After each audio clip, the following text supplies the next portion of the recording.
ফুচকা খেতে কোথায় যাচ্ছি? এত জায়গা তুই বাবনি বাজার কি জন্য খাবো? বিখ্যাত না কুখ্যাত? কুখ্যাত না বিখ্যাত?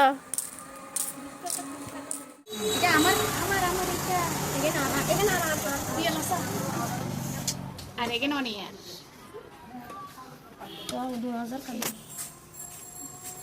দাঁড়াও একটু খেয়ে দেখি কিরকম খাইতাম। খাও, তোমার মুখ দেখা যাবে।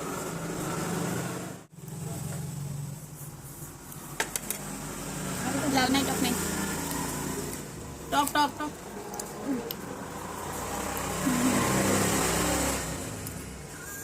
দেখ তুই খাবি না? হ্যাঁ, খারে খানা খালি খাওন আর খাওন, খালি খাওন আর খাওন। ইয়া জালেরটা লবণটা দাও। ছবি তুলেন ছবি।